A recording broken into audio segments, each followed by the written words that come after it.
Quelles sont ces voix qui ne peuvent pas s'exprimer elles-mêmes, dont vous faites le porte-parole?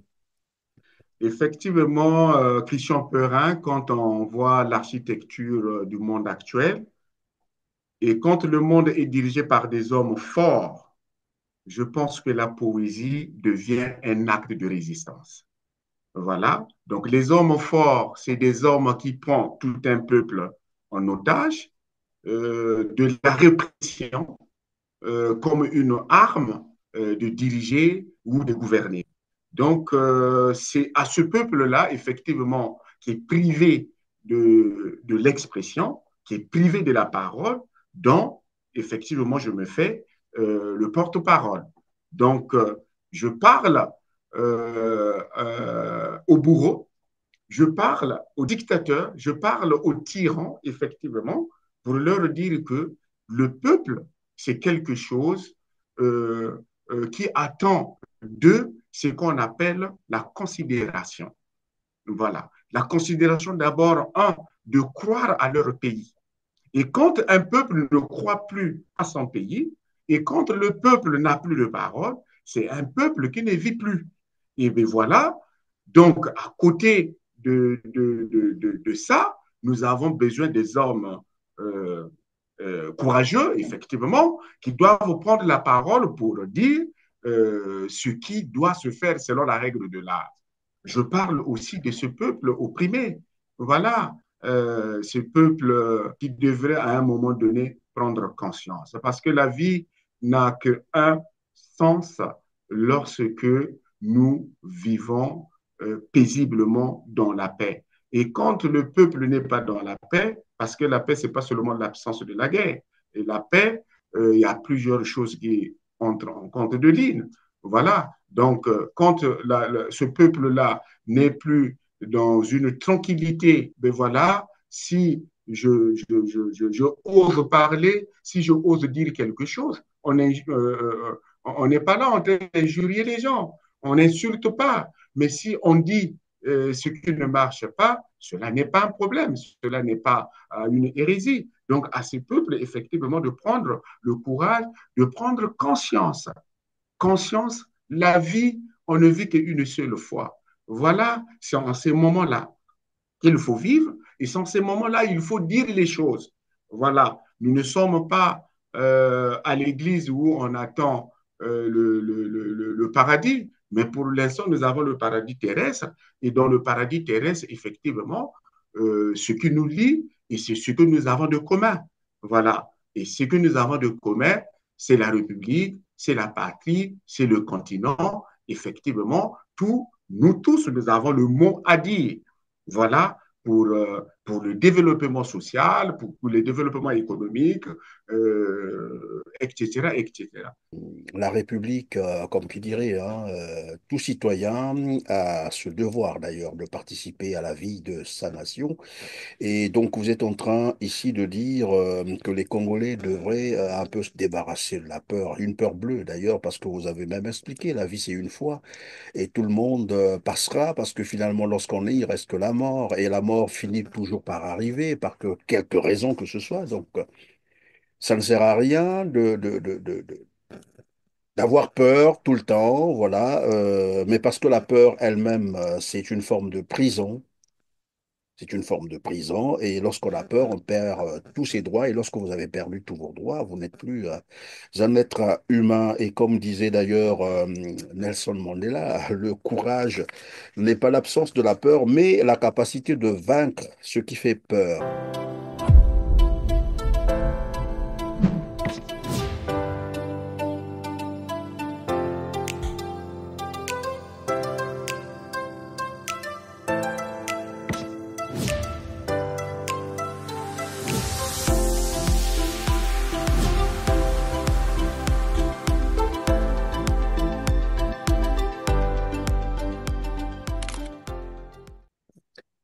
Bonjour et bienvenue, mesdames, messieurs. C'est encore un plaisir de vous retrouver sur R7 en compagnie de Rigo Banzuzi Bouetou Tamio. Bonjour Rigo et comment allez-vous?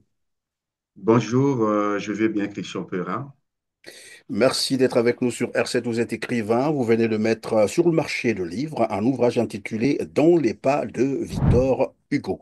Je ne sais pas s'il s'agit bien sûr de Victor Hugo, l'ancien membre du Parlement français, j'allais dire du Sénat, qui fut d'ailleurs l'écrivain français le plus connu, prolifique dans tous les genres, poésie, roman, théâtre.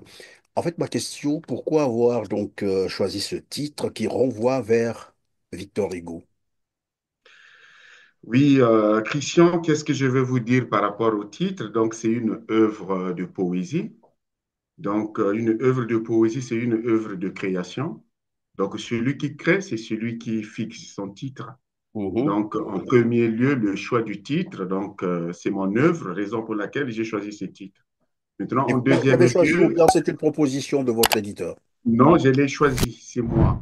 Moi qui ai choisi le titre. Oui, mais moi, Ouais. en faisant, bien sûr, en préparant cette émission, quand je suis allé sur Internet, il y a une chose qui m'a frappé, c'est que lorsqu'on tape le titre dans les pas de Victor Hugo, on trouve beaucoup d'ouvrages comme ça, qui est, parfois il y a une confusion, on se dit, mais c'est lequel là, finalement, voilà. Et pourquoi donc vous êtes lancé dans cette aventure où vous savez il va quand même avoir une certaine confusion? Pourquoi n'avoir pas créé une particularité qu'on reconnaisse que ça, c'est Rigaud qui écrit? Oui, effectivement, il y a toute une panoplie de titres donc, sur Google. Ben, moi, je pense que mon livre, c'est ça. Donc, vous tapez effectivement le nom de l'auteur, vous allez trouver cette couverture du livre. Bon, effectivement, quand j'étais dans ce chantier pour élaborer ou écrire ce livre, je n'avais pas l'intention d'existence d'autres titres qui valaient dans ce sens-là. Donc, du coup, quand j'ai fini mon livre et quand je voulais donner le titre à ce que je venais d'écrire, donc du coup, j'ai eu l'idée de mettre dans les pas de Victor Hugo par rapport au message que le livre porte. Et Donc, qui est finalement, évidemment, qui, qui est Victor Hugo pour vous? Vous le considérez comme... Victor Hugo, pour moi, c'est un homme engagé, très engagé. C'est quelqu'un qui a marqué la littérature française. C'est quelqu'un qui n'avait pas peur de dire ce qu'il sentait. C'est quelqu'un, effectivement, qui tutoyait les rois. Donc, pour lui, il n'y avait aucune compromission. Donc, il souffrait avec le peuple qui souffrait et il dansait avec le peuple qui dansait. Donc, c'est dans ce sens-là que j'ai euh, choisi ce titre. J'ai dit que bon, c'est dans le pas de Victor Hugo, parce que le livre, effectivement, aborde beaucoup de thématiques. Donc, vous allez retrouver beaucoup de textes dans le livre qui parlent de l'engagement, qui parlent du courage, de la parole libérée. Donc, voilà, c'est dans ce sens-là, Christian Peur. Et donc vous dites courage, engagement, il y a... Ouais, courage, engagement, liberté, liberté de la parole, de l'expression, effectivement. Mais Rigo Banzuzi, on peut aussi revisiter notre histoire à nous, l'histoire congolaise, j'allais D'accord. dire. On a connu quand même les Bweta-Mbongo, les Kipavita, pour ne parler que du royaume Congo. On a connu aussi des Mabdiala Manganga, André Grenard Mahachua. Tout cela ne vous ont pas inspiré? Oui, effectivement, je suis allé loin dans mes recherches. C'était effectivement aussi le moment de valoriser nos grands penseurs à nous, comme les Machua, les Boetambongo et tout ce monde-là. Mais sauf qu'il y a l'histoire qui est tronquée, en fait. Donc, c'est très difficile de comprendre le combat de Matua réellement. Est-ce que c'était un combat religieux? Est-ce que c'était un combat politique? Donc, du coup, il y a trop de limbongrio là-dessus. Voilà. Bon, et puis, quand vous essayez un peu de voir l'histoire écrite, par exemple, de Matua, il y a plusieurs personnes qui ont écrit, mais quand vous regardez, il y a beaucoup de divergences dans les écritures.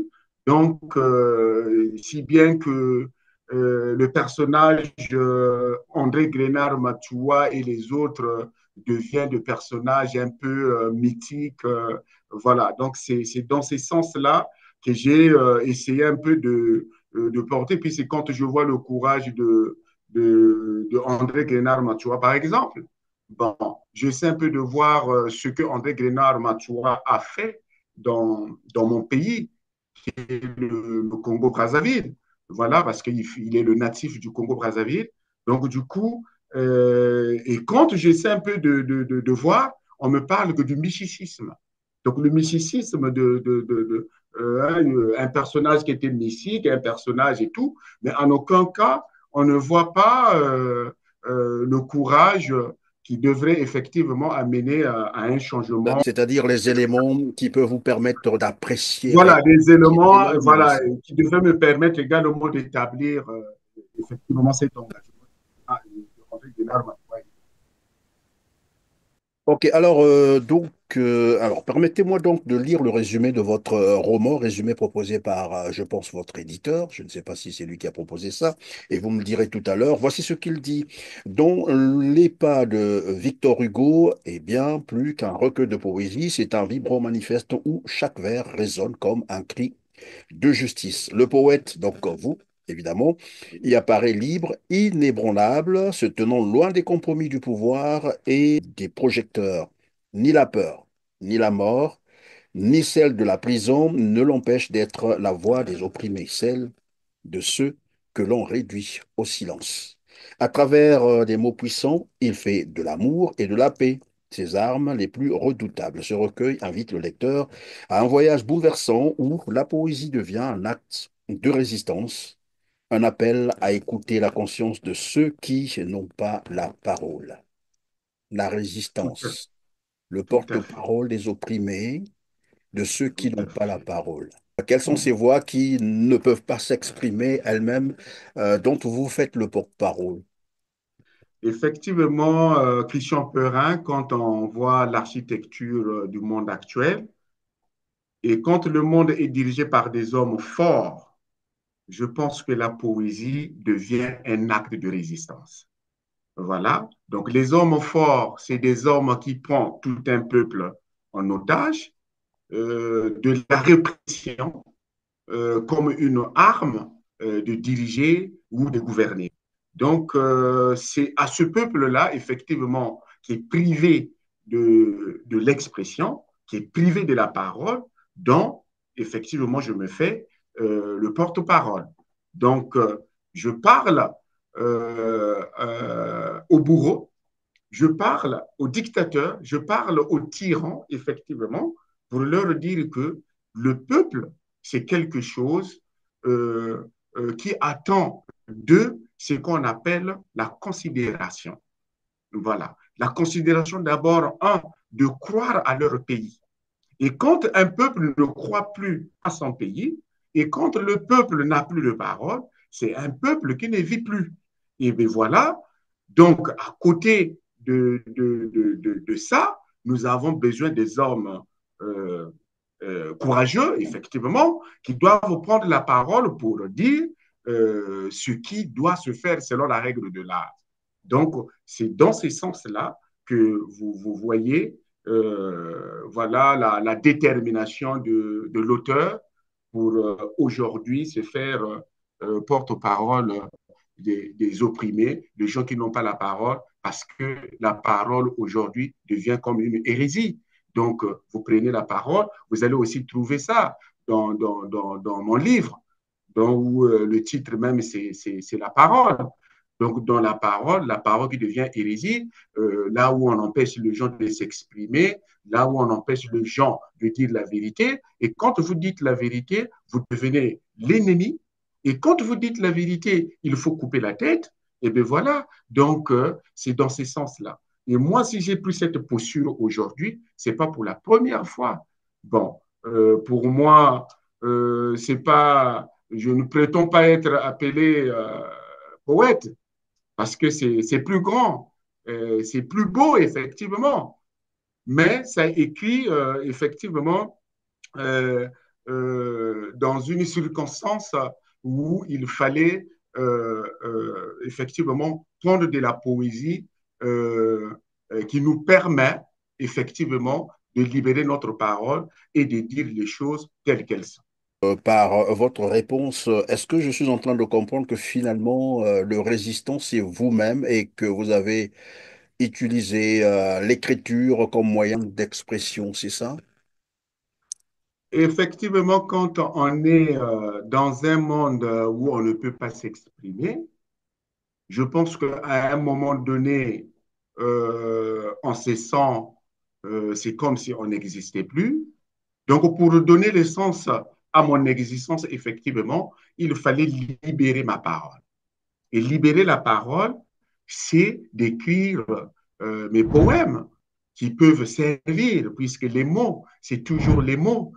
Comme le disait Sarah, les mots, il faut leur confier, leur donner, leur faire confiance.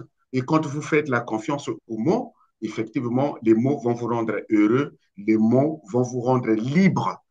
Voilà. Donc, c'est par rapport à ça que j'utilise les mots dans mon livre, qui est une poésie. La poésie, c'est ce qui est universel. La poésie n'attaque pas une catégorie de personnes ou un pays donné, mais c'est de la parole libérée. Voilà où chacun doit retrouver son compte.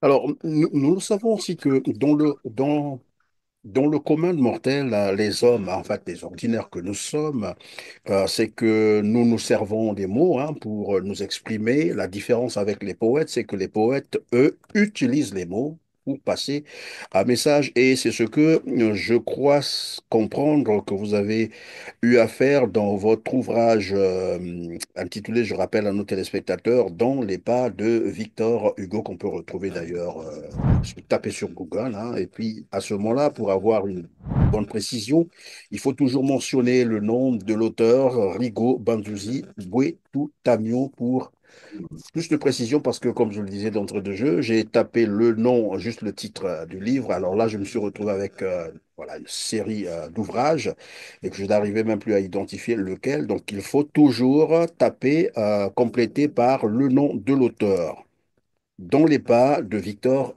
Hugo.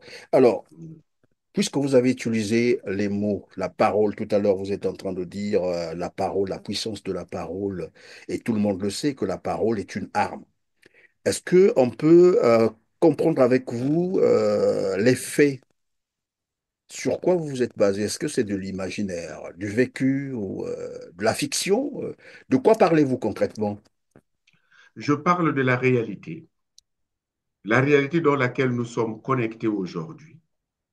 La réalité dans plusieurs pays, non seulement en Afrique, où on voit aussi au niveau de l'Europe, de l'Asie, la guerre, donc des guerres en Ukraine, des guerres en Israël. Nous avons toute une série de coups d'État en Afrique. Donc, tout ça là, effectivement, c'est ça qui nous crispe, c'est ça qui nous met dans un état de peur.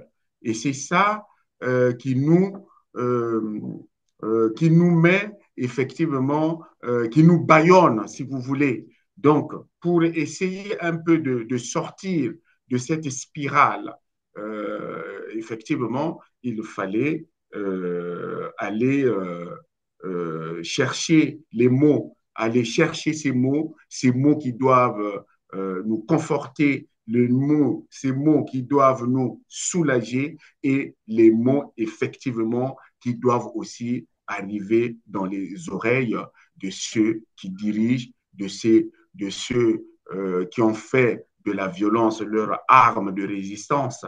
Voilà. Et nous qui n'avons pas des armes, nous n'avons que des mots et c'est les seuls mots qui doivent effectivement tenir devant une répression, devant une dictature, devant une tyrannie. Rigo Banzuzi Bouétou-Tamio, parlons des faits. Je sais que la charité bien ordonnée commence par soi-même. Et lorsqu'on parle de tout, c'est qu'on ne parle de rien. On ne peut pas parler de la planète entière, la résistance sur toute la planète ou dans le monde entier. Je voudrais comprendre avec vous quels sont les faits qui vous ont inspiré réellement. Oui, les faits qui m'ont inspiré aujourd'hui, c'est effectivement d'être né dans un pays où la violence fait beaucoup de victimes, surtout la violence politique. Et c'est cette violence aujourd'hui qui me pousse à écrire. Écrire pour laisser des traces. Voilà, écrire pour laisser des traces. Donc, je me suis inspiré effectivement en général de ce qui se passe en Afrique, plus particulièrement aussi au Congo, dont je suis, euh, Originaire, oui. je suis originaire, effectivement. Donc, dans la globalité, effectivement, c'est pour faire l'ensemble de ce que nous vivons. Donc, ce qui est invivable dans les traitements de certaines personnes, les difficultés rencontrées, la parole bâillonnée ou le, le, le débat est quasiment inexistant à la place publique. Donc, c'est ça, tout ça là, qui me donne la force aujourd'hui d'écrire. Voilà, donc j'ai cru comprendre parce qu'au début, évidemment, lorsque j'ai lu le résumé de votre livre, hein, résumé, je l'ai dit tout à l'heure, proposé par votre éditeur, je ne sais pas si c'est bien cela. Alors ici, on dit ni la peur, ni la mort, ni celle de la prison ne l'empêche d'être la voix des opprimés, celle de ceux que l'on réduit au silence. Est-ce que c'est comprendre par là que le peuple congolais, puisque vous dites, vous êtes inspiré des faits, c'est-à-dire de votre pays d'origine, le Congo-Brazzaville, où la parole est bâillonnée, vous l'avez dit tout à l'heure, les libertés n'existent quasiment pas, la violence a été érigée finalement en mode de gouvernance, et ce sont des faits, c'est vérifiable d'ailleurs. Est-ce que c'est, on peut parler d'une invite à reprendre courage à un peuple qui ne peut plus s'exprimer? Vous demandez à ce peuple finalement de s'armer du courage, c'est ça, c'est ce que vous êtes en train de vouloir dire. Oui, effectivement, d'un côté, je fais appel à mes confrères, donc écrivains, qui sont aussi poètes, les poètes de l'ombre, voilà, enfermés derrière leurs fenêtres qui ne s'ouvrent pas, pour leur dire que le poète, c'est pas celui qui confond le moment. Parce que le poète, quand il confond le moment, il devient complice. Voilà. Le poète, c'est celui qui sait lire les moments. Et c'est lui qui sait aussi compatir au moment où le peuple est dans la souffrance. Donc, je demande aussi à mes confrères de se armer de ce courage-là, effectivement, pour dire les choses telles qu'elles sont. Et puis, ça, c'était d'un côté. Et de l'autre, effectivement, je parle aussi de ce peuple opprimé.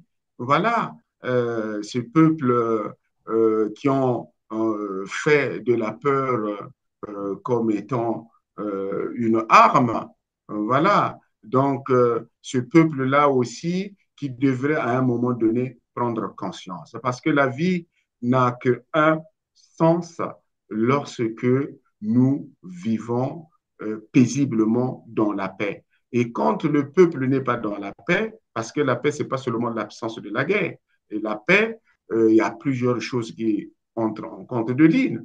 Voilà. Donc, quand ce peuple-là n'est plus dans une tranquillité, voilà, donc c'est en ce moment où le livre est là, effectivement, pour donner, pour instiguer, pour donner un déclic, effectivement, à ceux qui sont encore dans la peur et qui pensent que, ben voilà, si je ose parler, si je ose dire quelque chose, on n'est pas là en train d'injurier les gens, on n'insulte pas. Mais si on dit ce qui ne marche pas, cela n'est pas un problème, cela n'est pas une hérésie. Donc, à ces peuples, effectivement, de prendre le courage, de prendre conscience.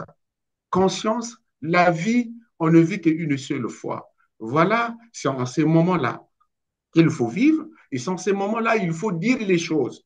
Voilà, nous ne sommes pas à l'église où on attend le paradis, mais pour l'instant, nous avons le paradis terrestre et dans le paradis terrestre, effectivement, ce qui nous lie et c'est ce que nous avons de commun. Voilà. Et ce que nous avons de commun, c'est la République, c'est la patrie, c'est le continent. Effectivement, nous tous, nous avons le mot à dire. Voilà, pour le développement social, pour le développement économique, etc., etc. Donc, c'est dans ce sens-là que j'opère. La République, comme qui dirait, hein, tout citoyen a ce devoir d'ailleurs de participer à la vie de sa nation. Et donc vous êtes en train ici de dire que les Congolais devraient un peu se débarrasser de la peur, une peur bleue d'ailleurs, parce que vous avez même expliqué, la vie c'est une fois, et tout le monde passera, parce que finalement lorsqu'on est, il reste que la mort, et la mort finit toujours par arriver, par que, quelque raison que ce soit. Donc ça ne sert à rien d'avoir peur tout le temps, voilà, mais parce que la peur elle-même, c'est une forme de prison.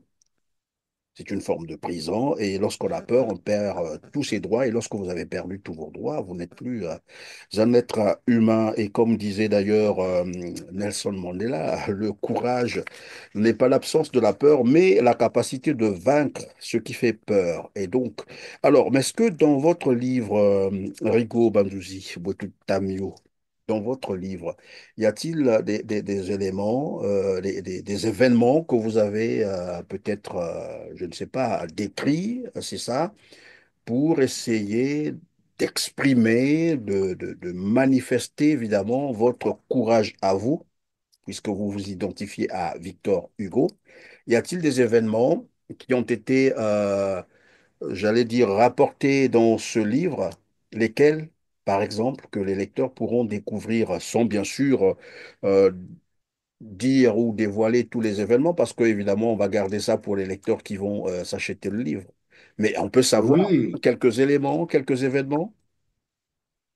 bon, effectivement, vous savez, c'est une poésie. Voilà. La poésie aujourd'hui est un genre confidentiel, donc méconnu, effectivement, du grand public. Le plus souvent, les gens ont du mal à lire la poésie. Tel n'était pas le cas pendant effectivement la Deuxième Guerre mondiale. Pendant la Deuxième Guerre mondiale, euh, il y a eu des poètes, effectivement, qui ont pris le courage pour dire que ce n'était plus le temps euh, vraiment de loisirs. Le temps était venu, effectivement, pour libérer et parler des situations. Donc, aujourd'hui, ce que j'ai porté ici, effectivement, dans mon livre, vous allez voir, il y a des textes. Donc, dans chaque texte, voilà, par exemple, le peuple maudit, voilà, dans le peuple maudit, effectivement, c'est ce peuple-là qui est endormi à la Novocaïne. Voilà, un peuple vassal qui ne fait rien du tout et qui est omniprésent dans la peur. Qui Et que, attendent tout des dieux. C'est ça. voilà, qui attend tout des dieux, qui attend des messies. C'est ce genre de peuple. Donc, vous allez trouver dans le livre le peuple maudit. Et dans le peuple maudit, effectivement, il y a aussi un texte que vous allez aussi trouver qui parle de vote africain. Voilà, donc le vote africain, vous connaissez ce qui se passe. Ceux qui vont lire le livre, ils vont comprendre de quoi s'agit-il dans ça. Donc, effectivement, c'est aussi une façon. Et puis, vous avez aussi un texte comme la malédiction. Voilà, voilà. Donc, il y en a plusieurs, plusieurs textes effectivement écrits. Il y a le péché également. Voilà. Dans le péché, vous allez trouver un roi, effectivement, qui se trouve dans une situation très compliquée. Voilà. Le roi qui prépare la route pour son fils. Voilà. Et puis, effectivement, et qui va éliminer tous ses opposants. Voilà. En éliminant tous ses opposants, il se rend compte qu'il n'a rien fait.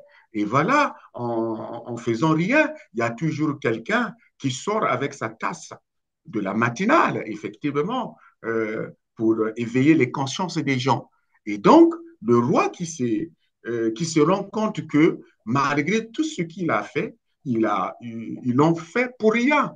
Donc finalement, il y aura toujours des gens qui vont venir et qui vont sortir et qui vont contrer tous ces plans. Donc voilà, c'est tout ça, c'est dans ce livre-là que vous allez trouver. C'est beau et que je vous laisse avec la soif.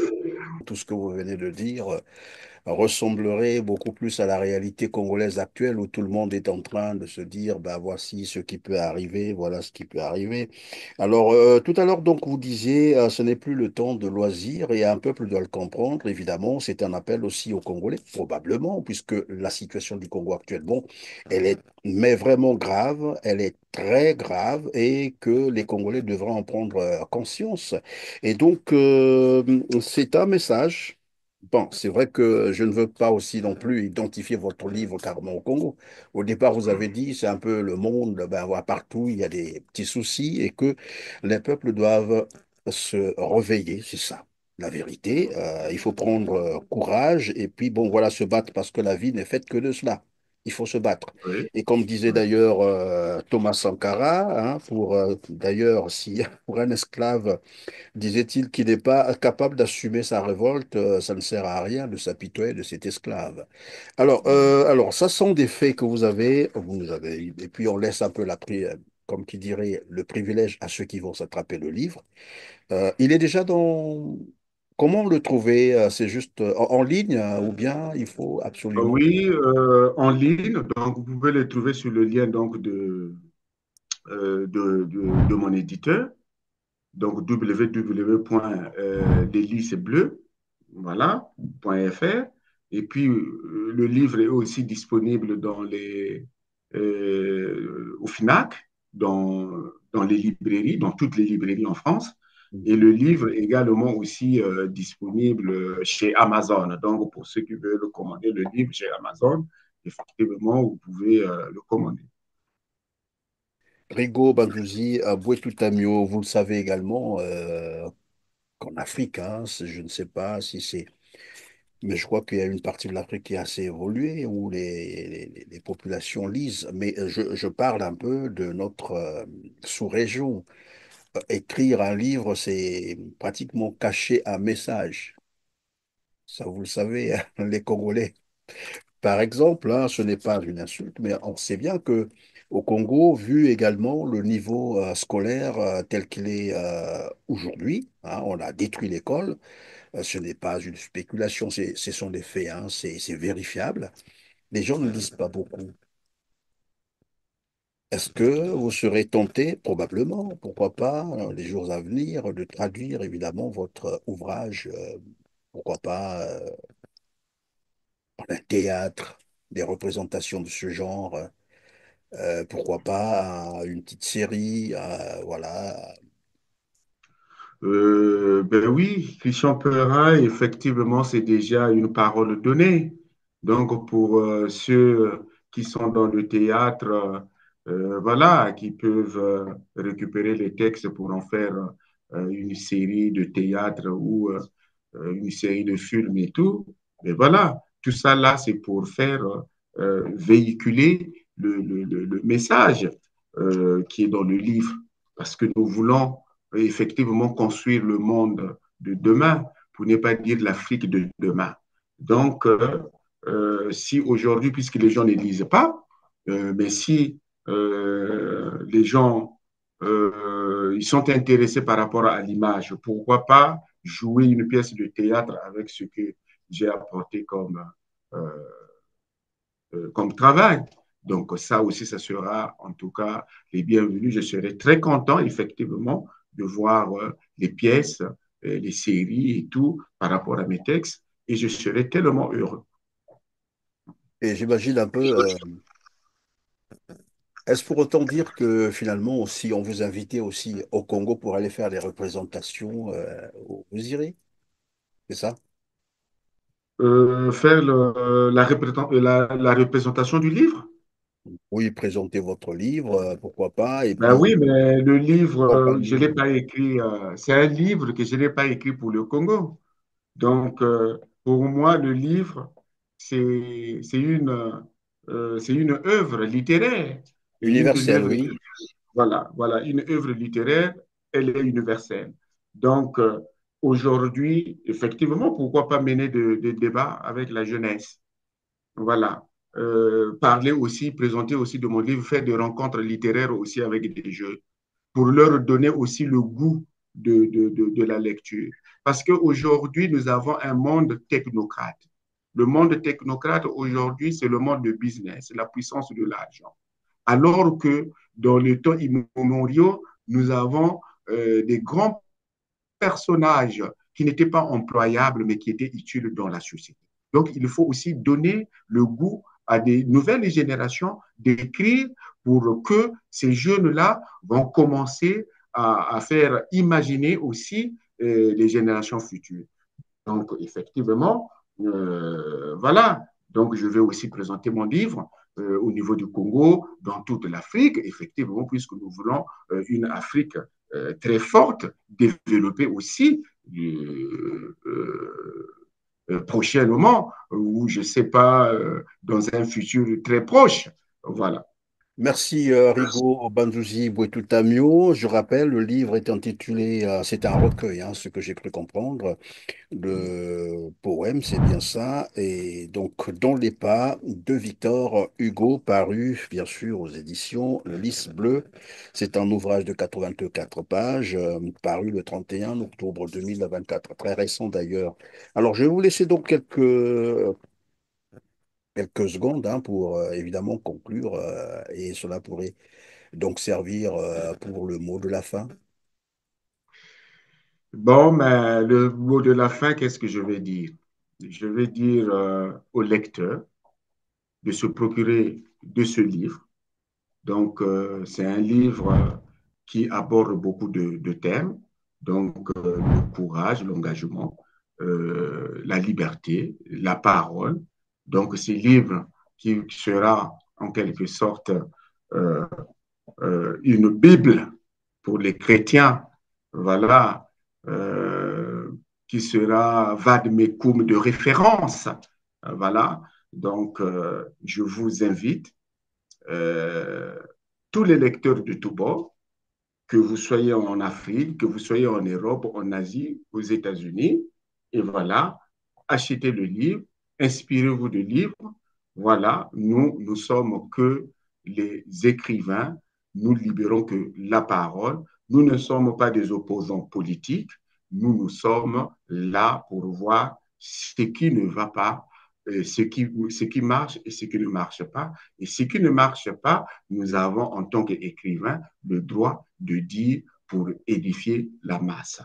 Voilà ce que je tenais à dire aux éditeurs. En tout cas, merci donc d'avoir été avec nous, Rigo Banzuzi Boetutamio. Merci en tout cas d'avoir répondu à nos questions. C'est un recueil donc que je disais tout à l'heure. Alors la poésie, comme on l'a toujours dit, c'est l'art. L'art, c'est la liberté. Et grand merci d'avoir donc invité, j'allais dire particulièrement les Congolais, au courage, à l'engagement, parce que finalement, on ne libère pas un peuple doit se libérer soi-même et il faut bien sûr consentir des sacrifices. Je l'ai rappelé tout à l'heure, le Congo est en danger, le Congo est dans une situation plus que grave. Merci et on reviendra probablement prochainement pour aussi parler des autres livres s'il y en a encore en chantier, bien entendu. Oui, oui, oui. Mesdames, Messieurs, c'est la fin de cette émission. Merci de nous avoir suivis. Partagez et dites-nous en commentaire ce que vous pensez évidemment de ce que nous venons de traiter avec Rigo Banzuzi, Boitutamio. Quand j'ai dit ça, grand merci, mais surtout n'oubliez pas de cliquer sur le petit pouce en l'air juste en bas de la vidéo. À très bientôt.